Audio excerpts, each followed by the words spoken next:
ਕਿਤਾਬ ਵਿਪਰਨ ਕੀ ਰੀਤ ਤੋਂ ਸੱਚ ਦਾ ਮਾਰਗ ਭਾਗ ਦੂਜਾ। ਲੇਖਕ ਗੁਰਬਖਸ਼ ਸਿੰਘ ਜੀ ਕਾਲਾ ਅਫਗਾਨਾ। ਚੌਥੇ ਕਾਂਡ ਦਾ 8ਵਾਂ ਭਾਗ ਗੁਰੂ ਦਾਤਾ ਗਿਆਨ ਦਾ। 9ਵਾਂ ਭਾਗ ਗੁਰੂ ਮਨੁੱਖ ਤੋਂ ਦੇਵਤਾ ਬਣਾਉਂਦਾ ਹੈ। 10ਵਾਂ ਭਾਗ ਸੰਸਾਰਕ ਪਦਾਰਥਾਂ ਦਾ ਭੰਡਾਰ ਅਤੇ 11ਵਾਂ ਭਾਗ ਗੁਰੂ ਮਾਤਾ ਪਿਤਾ ਹੈ, ਪੂਜਾ ਕਰਾਉਣ ਵਾਲਾ ਦੇਵਤਾ ਨਹੀਂ ਹੈ। ਵਾਹਿਗੁਰੂ ਜੀ ਕਾ ਖਾਲਸਾ, ਵਾਹਿਗੁਰੂ ਜੀ ਕੀ ਫਤਿਹ। ਗੁਰੂ ਦਾਤਾ ਗਿਆਨ ਦਾ ਮਹਾਨ ਕੋਸ਼ ਦੇ 415 ਸਫ਼ੇ 'ਤੇ ਗੁਰ ਅਥਵਾ ਗੁਰੂ ਦੇ ਅਰਥ ਬੜੇ ਵਿਸਥਾਰ ਨਾਲ ਲਿਖੇ ਹਨ, ਜੋ ਇਸ ਪ੍ਰਕਾਰ ਹਨ। ਨੰਬਰ 1 ਗੁੜ, ਨੰਬਰ 2 ਯਤਨ ਕਰਨਾ, ਉਦਮ ਕਰਨਾ, ਉਭਾਰਨਾ, ਉੱਚਾ ਕਰਨਾ। ਨੰਬਰ 3 ਗੁਰੂ। ਇਹ ਸ਼ਬਦ ਗਰੀ ਧਾ ਤੋਂ ਬਣਿਆ ਹੈ। ਇਸ ਦੇ ਅਰਥ ਨਿਗਲਣਾ ਅਤੇ ਸਮਝਾਉਣਾ। ਜੋ ਅਗਿਆਨ ਨੂੰ ਖਾ ਜਾਂਦਾ ਹੈ ਅਤੇ ਸਿੱਖ ਨੂੰ ਤੱਤਵ ਗਿਆਨ ਸਮਝਾਉਂਦਾ ਹੈ, ਉਹ ਗੁਰੂ ਹੈ। ਗੁਰਬਾਣੀ ਵਿੱਚ ਗੁਰ, ਗੁਰ ਅਤੇ ਗੁਰੂ ਸ਼ਬਦ ਇੱਕ ਹੀ ਅਰਥ ਵਿੱਚ ਆਏ ਹਨ। ਜਥਾ ਗੁਰ ਆਪਣੇ ਬਲਿਹਾਰੀ, ਸੋਠ ਮਹੱਲਾ ਪੰਜਵਾਂ। ਸੁਖ ਸਾਗਰ ਗੁਰ ਪਾਇਆ, ਸੋਠ ਮਹੱਲਾ ਪੰਜਵਾਂ। ਆਪਣਾ ਗੁਰੂ ਤੇ ਆਏ, ਸੋਠ ਮਹੱਲਾ ਪੰਜਵਾਂ। ਨੰਬਰ 4 ਧਰਮ ਉਪਦੇਸ਼ਕ, ਧਾਰਮਿਕ ਸਿੱਖਿਆ ਦੇਣ ਵਾਲਾ ਆਚਾਰਿਆ। ਮਤ ਦਾ ਆਚਾਰੀਆ, ਕਿਸੇ ਮਤ ਦੇ ਚਲਾਉਣ ਵਾਲਾ। 6 ਘਰ, 6 ਗੁਰ, 6 ਉਪਦੇਸ਼, ਸੋਹਿਲਾ। ਨੰਬਰ 6 ਪਤ ਭਰਤਾ, ਸੋਭਾਵੰਤੀ ਸੁਹਾਗਣੀ, ਜਿਨ ਗੁਰ ਕਾ ਹੇਤ ਅਪਾਰ। ਨੰਬਰ 7 ਬ੍ਰਿਹਸਪਤੀ ਦੇਵਗੁਰੂ। ਕਹੋ ਗੁਰ ਗਜ ਸ਼ਿਵ ਸਭ ਕੋ ਜਾਣੇ, ਗੌੜੀ ਕਬੀਰ। ਨੰਬਰ 8 ਅੰਤਾਕਰਨ ਮਨ। ਕੁੰਭੇ ਬੱਧਾ ਜਲ ਰਹਿ, ਜਲ ਬਿਨ ਕੁੰਭ ਨ ਹੋਏ, ਗਿਆਨ ਕਾ ਬੱਧਾ ਮਨ ਰਹਿ, ਗੁਰ ਬਿਨ ਗਿਆਨ ਨ ਹੋਏ। ਵਾਰ ਆਸਾ। ਨੰਬਰ 9 ਪੂਜੈ। ਨਾਨਕ ਗੁਰ ਤੇ ਗੁਰ ਹੋਇਆ, ਗੁਜਰੀ ਮਹੱਲਾ ਤੀਜਾ। ਨੰਬਰ 10 ਵੱਡਾ ਪ੍ਰਧਾਨ। ਕੌਣ ਨਾਮ ਗੁਰ ਜਾ ਕੈ ਸਿਮਰੇ, ਭਵ ਸਾਗਰ ਕੋ ਤਰੇ, ਸੋਠ ਮਹੱਲਾ ਨਵਾਂ। ਇਹਨਾਂ ਅਰਥਾਂ ਨੂੰ ਗਹੁ ਨਾਲ ਪੜ੍ਹਿਆਂ ਇਹੀ ਸਿੱਧ ਹੁੰਦਾ ਹੈ ਕਿ ਗੁਰ ਪਦਾਰਥਾਂ ਦਾ ਦੇਣ ਵਾਲਾ ਨਹੀਂ ਹੁੰਦਾ। ਗੁਰੂ ਲੋਕ ਸੁਖੀਆ ਅਤੇ ਪਰਲੋਕ ਸੁਹੇਲਾ ਬਣਾ ਲੈਣ ਵਾਲਾ ਆਚਰਣ ਮਨੁੱਖ ਨੂੰ ਬਖਸ਼ਦਾ ਹੈ। ਗੁਰੂ ਪਰਮਾਤਮਾ ਨਾਲ ਸਾਂਝ ਬਣਾ ਲੈਣ ਦਾ ਸਾਧਨ ਹੈ।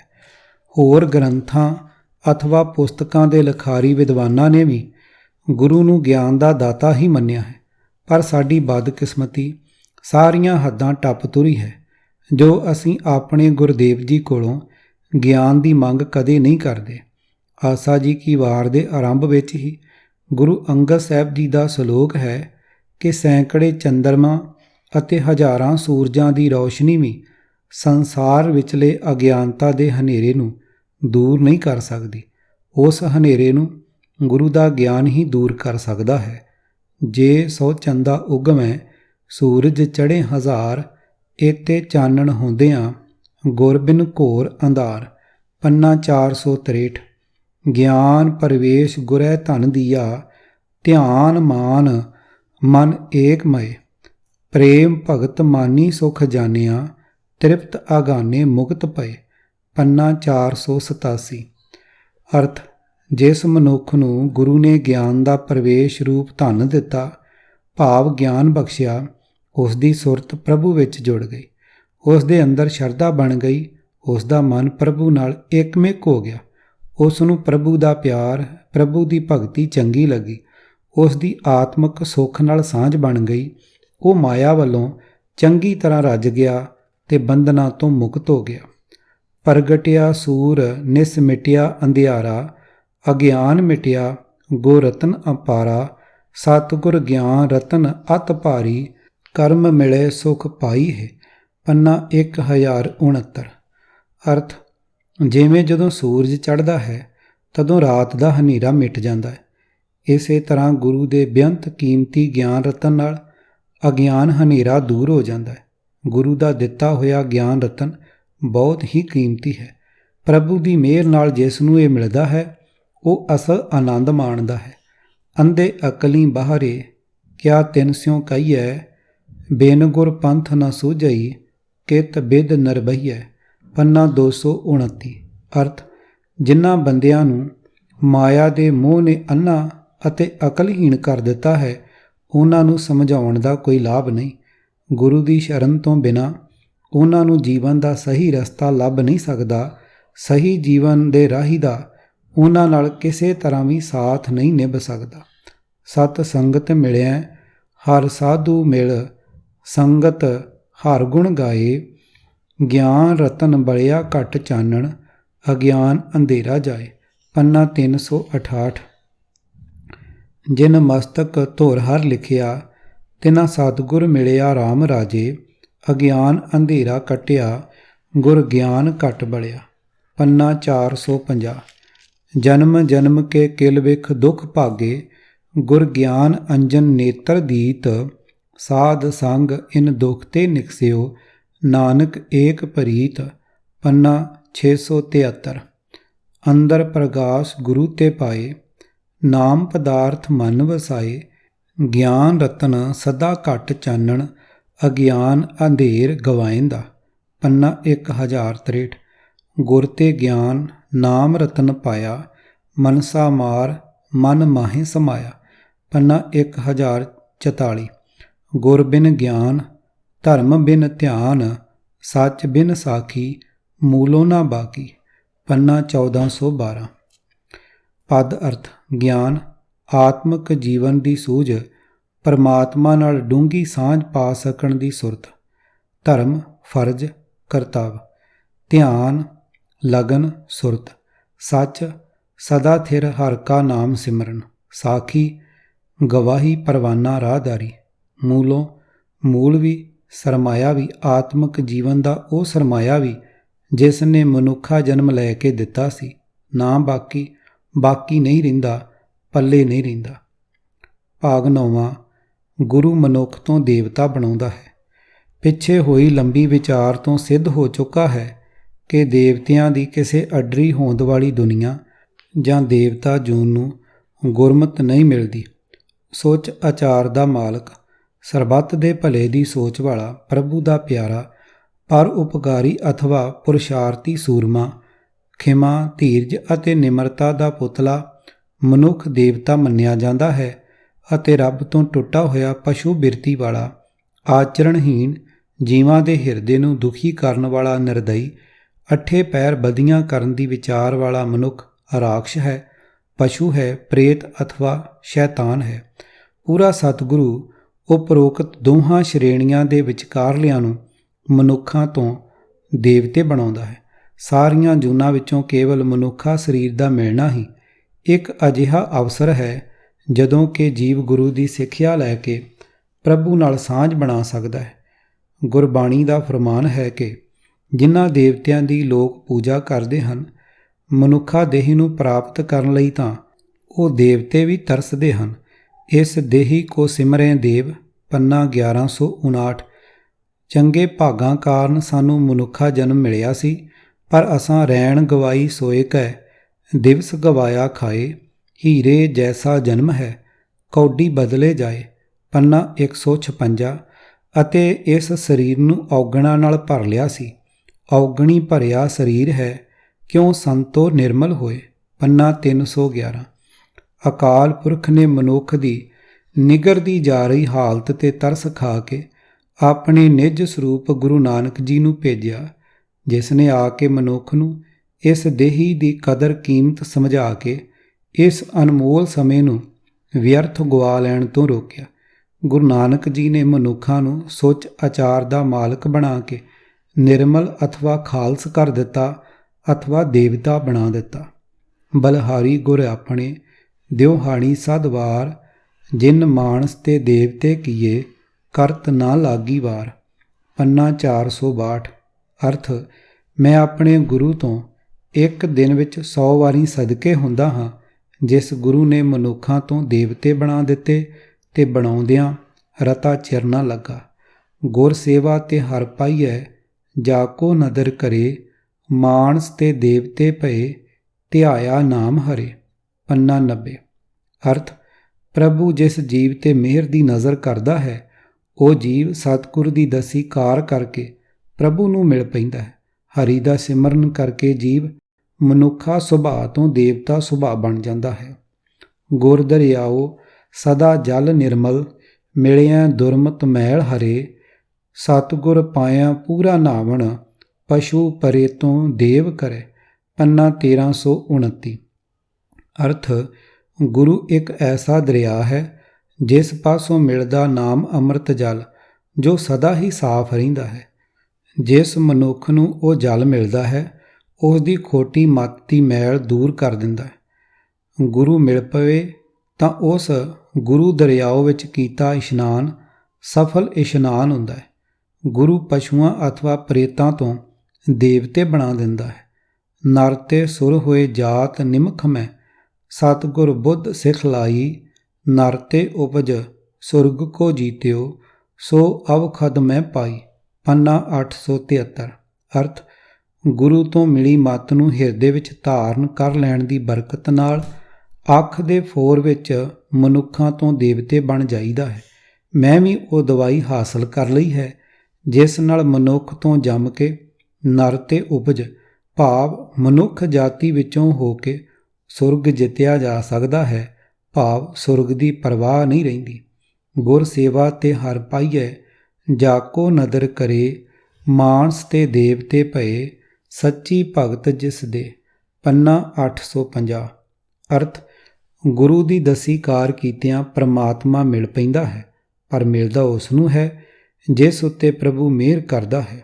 ਗੁਰੂ ਦੀ ਦਸੀ ਕਾਰ ਕੀਤਿਆਂ ਮਨੁੱਖ ਤੋਂ ਦੇਵਤੇ ਬਣ ਜਾਂਦੇ ਹਨ ਅਤੇ ਪ੍ਰਭੂ ਦੀ ਮਿਹਰ ਨਾਲ ਉਸ ਨੂੰ ਸਦੀਵੀ ਭਗਤੀ ਦੀ ਦਾਤ ਮਿਲਦੀ ਹੈ।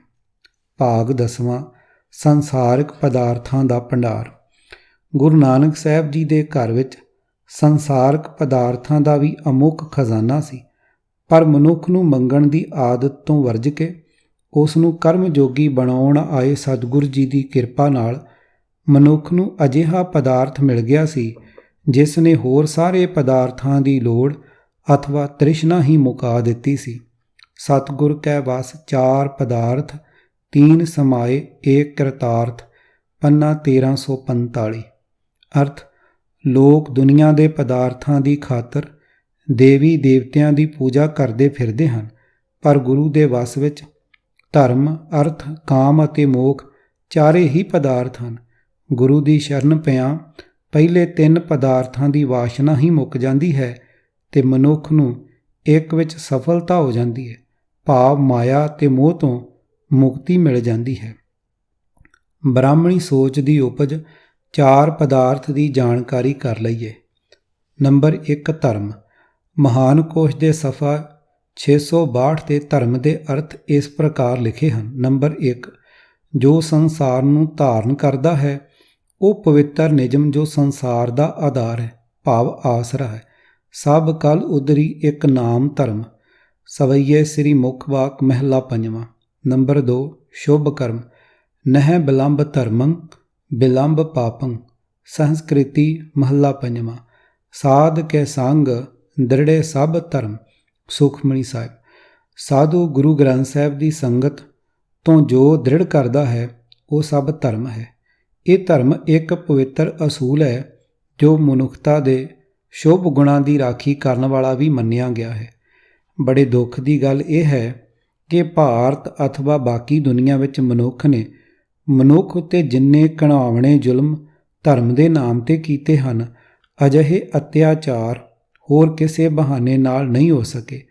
ਅੱਜ ਵੀ ਜਿੰਨੇ ਸਮੂਹਕ ਕਤਲ, ਸਮੂਹਕ ਡਾਕੇ ਅਥਵਾ ਬਲਾਤਕਾਰ ਆਦਿ ਘਿਨਾਵਣੇ ਅਪਰਾਧ ਹੋ ਰਹੇ ਹਨ, ਲਗਭਗ ਸਾਰੇ ਹੀ ਧਰਮ ਦੇ ਪਰਦੇ ਓਲੇ ਹੀ ਹੋ ਰਹੇ ਹਨ। ਧਰਮ ਦੇ ਨਾਮ ਦੀ ਦੁਰਵਰਤੋਂ ਕੀਤੀ ਜਾਣ ਦੇ ਕਾਰਨ ਹੀ ਨਾਸਤਿਕਤਾ ਫੈਲੀ ਹੈ ਅਤੇ ਫੈਲ ਰਹੀ ਹੈ। ਧਰਮ ਦੇ ਹੋਰ ਅਰਥ ਇਸ ਪ੍ਰਕਾਰ ਹਨ। ਨੰਬਰ 3, ਮਜ਼ਹਬ ਦੀਨ। ਸੰਤ ਕਾ ਮਾਰਗ ਧਰਮ ਕੀ ਪੌੜੀ। ਸੋਠ ਮਹੱਲਾ 5ਵਾਂ। ਨੰਬਰ 4, ਪੁੰਨ ਰੂਪ। ਇਹ ਸਰੀਰ ਸਭ ਧਰਮ ਹੈ, ਜਿਸ ਅੰਦਰ ਸੱਚੇ ਕੀ ਵਿੱਚ ਜੋਤ। ਵਾਰ ਗੌੜੀ ਮਹੱਲਾ ਚੌਥਾ। ਨੰਬਰ 5, ਰਿਵਾਜ ਰਸਮ। ਕੁਲ ਅਥਵਾ ਦੇਸ਼ ਦੀ ਰੀਤ। ਹਿੰਦੂ ਦਾ ਧਰਮ ਅਤੇ ਕੁਲ ਦੀ ਰੀਤ ਸੱਭਿਅਤਾ ਕਲਚਰ ਇੱਕ ਹੈ, ਪਰ ਸਿੱਖ ਦਾ ਧਰਮ ਗੁਰੂ ਨਾਨਕ ਵਾਲਾ ਹੈ ਪਰ ਰੀਤ ਅਤੇ ਕਲਚਰ ਬ੍ਰਾਹਮਣੀ ਹੈ। ਨੰਬਰ 6 ਫਰਜ਼ ਡਿਊਟੀ। ਨੰਬਰ 7 ਨਿਆਏ ਇਨਸਾਫ। ਨੰਬਰ 8 ਪ੍ਰਕਿਰਤਕ ਸੁਭਾਅ। ਨੰਬਰ 2 ਅਰਥ ਸੰਸਾਰ ਦੀ ਸਾਰੀ ਨਾਸ਼ਵੰਤ ਮਾਇਆ, ਧਨ ਦੌਲਤ, ਹੀਰੇ ਮੋਤੀ, ਭੋਏ, ਇਸਤਰੀ, ਧੀਆਂ ਪੁੱਤਰ ਸਭ ਅਰਥ ਹੈ। ਨੰਬਰ 3 ਕਾਮ, ਕਾਮਨਾ, ਕਾਮ ਵਾਸ਼ਨਾ, ਇਹਨਾਂ ਦਾ ਪੂਰਾ ਹੋ ਜਾਣਾ ਬੜਾ ਵੱਡਾ ਪਦਾਰਥ ਮੰਨਿਆ ਗਿਆ ਹੈ। ਨੰਬਰ 4 ਮੋਖ, ਮਰਨ ਉਪਰੰਤ ਮਿਲਣ ਵਾਲੀ ਕਥਿਤ ਮੁਕਤੀ। ਕਰ ਕਿਰਪਾ ਜਿਸ ਕੈ ਹਿਰਦੈ ਗਰੀਬੀ ਬਸਾਵੈ, ਨਾਨਕ ਇਹਾਂ ਮੁਕਤ ਆਗੈ ਸੁਖ ਪਾਵੈ। ਪੰਨਾ 278। ਮੁਕਤੀ ਬਾਰੇ ਗੁਰਮਤਿ ਵਿਚਾਰ ਅਡਰੇ ਪ੍ਰਕਰਨ ਵਿੱਚ ਕੀਤੀ ਹੈ। ਪੜ੍ਹੋ ਇਸ ਪੁਸਤਕ ਮਾਲਾ ਦਾ ਭਾਗ 3। ਇਹਨਾਂ ਚੌਹਾਂ ਪਦਾਰਥਾਂ ਦੇ ਅੱਡ ਅੱਡ ਨਾਮ ਗੁਰਦੇਵ ਜੀ ਨੇ ਇਸ ਸ਼ਬਦ ਵਿੱਚ ਲਿਖੇ ਹਨ। ਮੇਰੇ ਮਨ ਜਪ ਹਰ ਗੁਣ ਅਕਥ ਸੁਨ ਥਈ, ਧਰਮ ਅਰਥ ਸਭ ਕਾਮ ਮੋਖ ਹੈ, ਜਨ ਪੀਛੇ ਲੱਗ ਫਿਰ ਥਈ। ਰਹਾਉ ਪੰਨਾ 1320। ਚਾਰ ਪਦਾਰਥ ਕਹੈ ਸਭ ਕੋਈ, ਸਿਮਰਤ ਸ਼ਾਸਤ ਪੰਡਤ ਮੁਖ ਸੋਈ। ਬੇਨੁਗੁਰ ਅਰਥ ਵਿਚਾਰ ਨ ਪਾਇਆ, ਮੁਕਤ ਪਦਾਰਥ ਭਗਤ ਹਰ ਪਾਇਆ। ਪੰਨਾ 154। ਅਰਥ ਹਰੇਕ ਜੀਵ, ਧਰਮ ਅਰਥ ਕਾਮ ਮੋਖ ਮੁਕਤੀ, ਇਹਨਾਂ ਚਾਰ ਪਦਾਰਥਾਂ ਦਾ ਜ਼ਿਕਰ ਤਾਂ ਕਰਦਾ ਹੈ। ਸਿਮਰਤੀਆਂ ਸ਼ਾਸਤਰਾਂ ਦੇ ਲਿਖਾਰੀ ਪੰਡਤਾਂ ਦੇ ਮੂੰਹੋਂ ਵੀ ਇਹੀ ਸੁਣੀਦਾ ਹੈ। ਪਰ ਮੁਕਤ ਪਦਾਰਥ ਕੀ ਹੈ? ਉਹ ਅਵਸਥਾ ਕਿਹੋ ਜਿਹੀ ਹੈ ਜਿੱਥੇ ਜੀਵ ਤਿੰਨ ਗੁਣਾਂ ਦੇ ਪ੍ਰਭਾਵਾਂ ਤੋਂ ਨਿਰਲੇਪ ਹੋ ਜਾਂਦਾ ਹੈ। ਗੁਰੂ ਦੀ ਸ਼ਰਨ ਪੈਣ ਤੋਂ ਬਿਨਾਂ ਇਸ ਦਾ ਅਨੁਭਵ ਨਹੀਂ ਹੋ ਸਕਦਾ। ਇਹ ਪਦਾਰਥ ਪ੍ਰਭੂ ਦੀ ਭਗਤੀ ਕੀਤਿਆਂ ਹੀ ਮਿਲ ਸਕਦਾ ਹੈ। ਗੁਰਦੇਵ ਜੀ ਨੇ ਇਹ ਵੀ ਸਾਫ਼ ਕਰ ਦਿੱਤਾ ਕਿ ਪਦਾਰਥਾਂ ਨੂੰ ਚਾਰ ਵੱਖ-ਵੱਖ ਨਾਮਾਂ ਵਿੱਚ ਵੰਡ ਕੇ ਉਹਨਾਂ ਪ੍ਰਤੀ ਲਾਲਸਾ ਪੈਦਾ ਕਰਨ ਵਾਲਾ ਬ੍ਰਾਹਮਣ ਹੀ ਹੈ। ਚਤੁਰ ਸਿਆਣਾ ਸੁਗੜ ਸੋਏ, ਜਿਨ ਤਜਿਆ ਅਭਿਮਾਨ।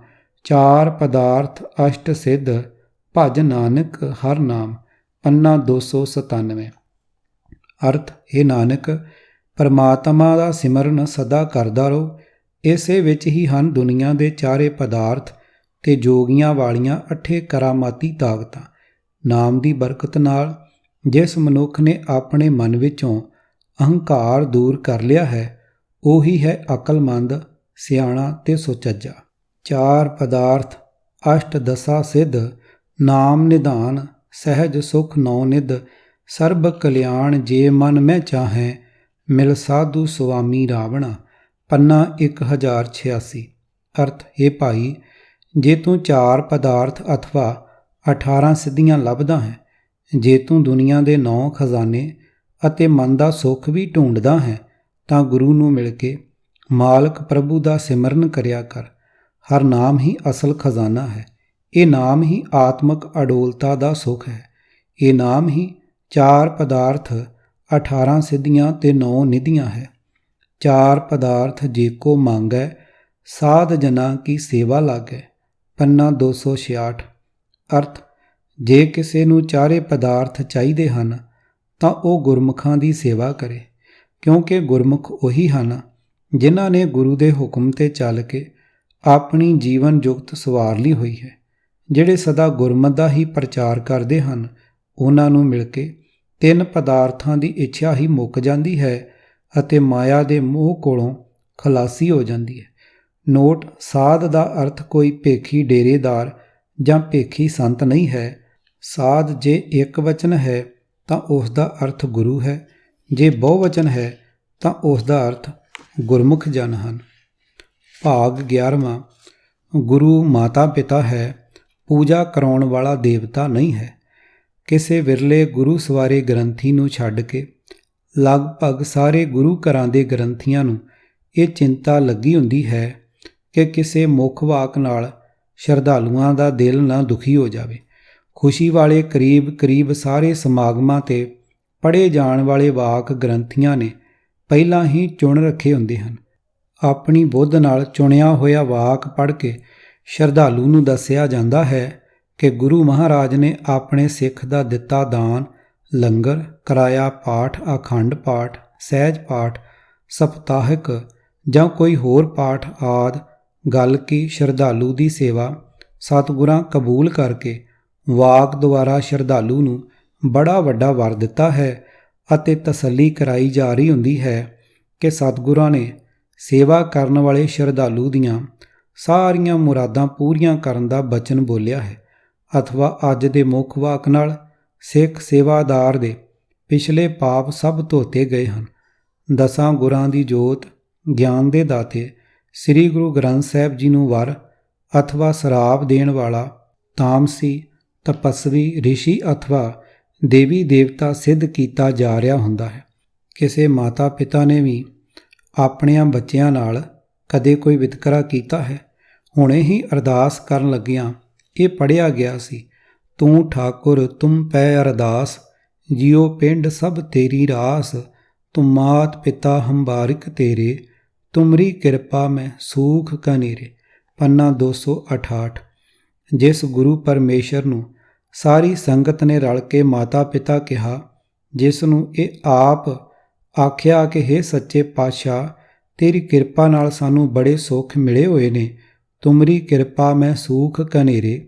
ਅਗਲੇ ਪਲ ਹੀ ਉਸ ਗੁਰੂ ਦੇ ਅੱਗੇ ਮੰਗਾਂ ਦੀ ਲਿਸਟ ਪੜ੍ਹੀ ਜਾ ਰਹੀ ਹੁੰਦੀ ਹੈ ਅਤੇ ਉਸ ਦਾ ਮੁੱਖ ਵਾਕ ਪੜ੍ਹ ਕੇ ਉਸ ਨੂੰ ਉਚੇਚੇ ਵਰ ਸਰਾਪ ਦੇਣ ਵਾਲਾ ਕਿਹਾ ਜਾ ਰਿਹਾ ਹੁੰਦਾ ਹੈ।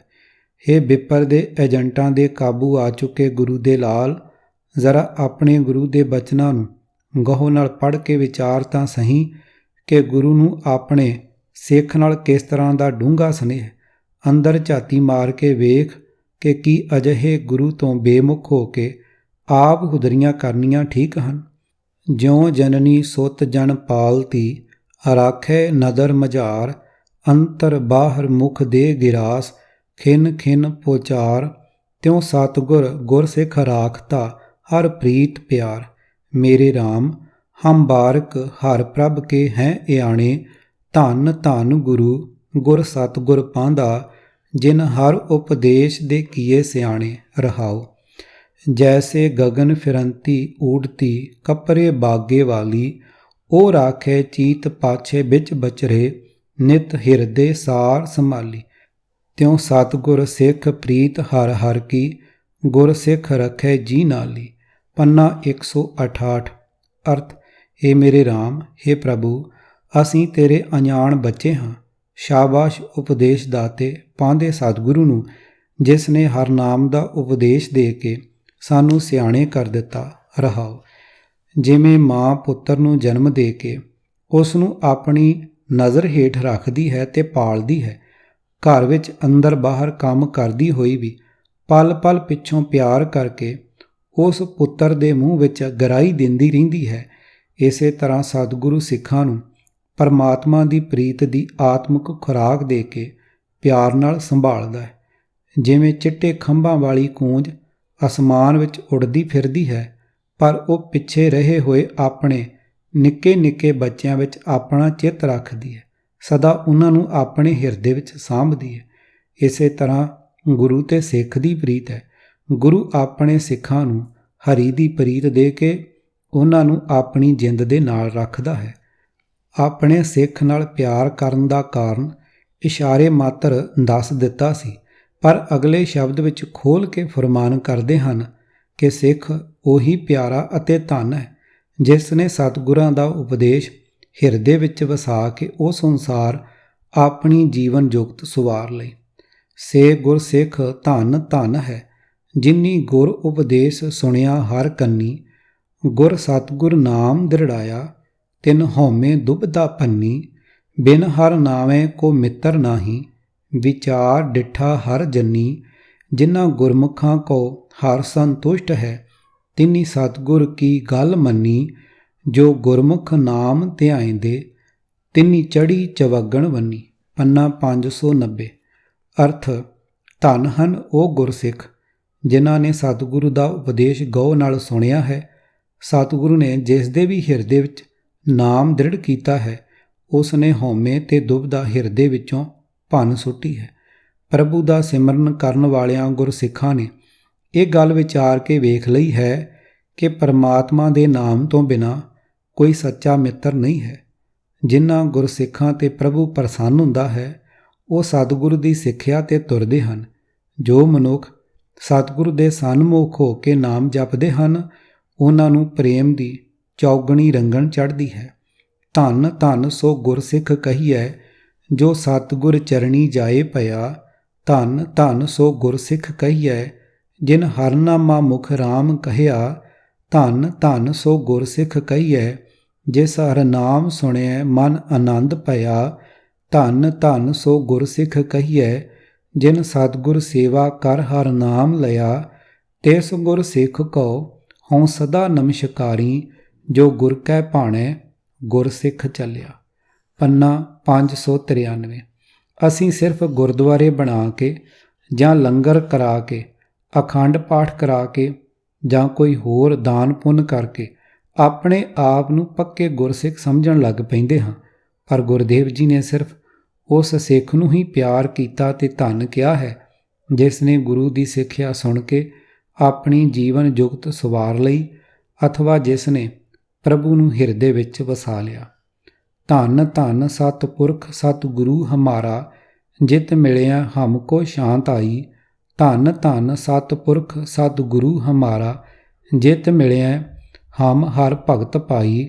ਧੰਨ ਧੰਨ ਹਰ ਭਗਤ ਸਤਿਗੁਰੂ ਹਮਾਰਾ, ਜਿਸ ਕੀ ਸੇਵਾ ਤੇ ਹਮ ਹਰ ਨਾਮ ਲਿਵਲਾਈ।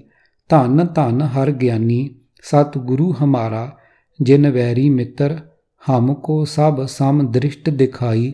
ਧੰਨ ਧੰਨ ਸਤਿਗੁਰੂ ਮਿੱਤਰ ਹਮਾਰਾ, ਜਿਨ ਹਰ ਨਾਮ ਸਿਉ ਹਮਾਰੀ ਪ੍ਰੀਤ ਬਣਾਈ। ਪੰਨਾ 594। ਕਿਤਾਬ ਵਿਪਰਨ ਕੀ ਰੀਤ ਤੋਂ ਸੱਚ ਦਾ ਮਾਰਗ, ਭਾਗ ਦੂਜਾ। ਲੇਖਕ ਗੁਰਬਖਸ਼ ਸਿੰਘ ਜੀ ਕਾਲਾ, ਅਫਗਾਨਾ। ਚੌਥੇ ਕਾਂਡ ਦਾ 8ਵੇਂ ਤੋਂ 11ਵਾਂ ਭਾਗ। ਆਵਾਜ਼ ਗੁਰਜੰਟ ਸਿੰਘ ਰੂਪੋਵਾਲੀ। ਵਾਹਿਗੁਰੂ ਜੀ ਕਾ ਖਾਲਸਾ, ਵਾਹਿਗੁਰੂ ਜੀ ਕੀ ਫਤਿਹ।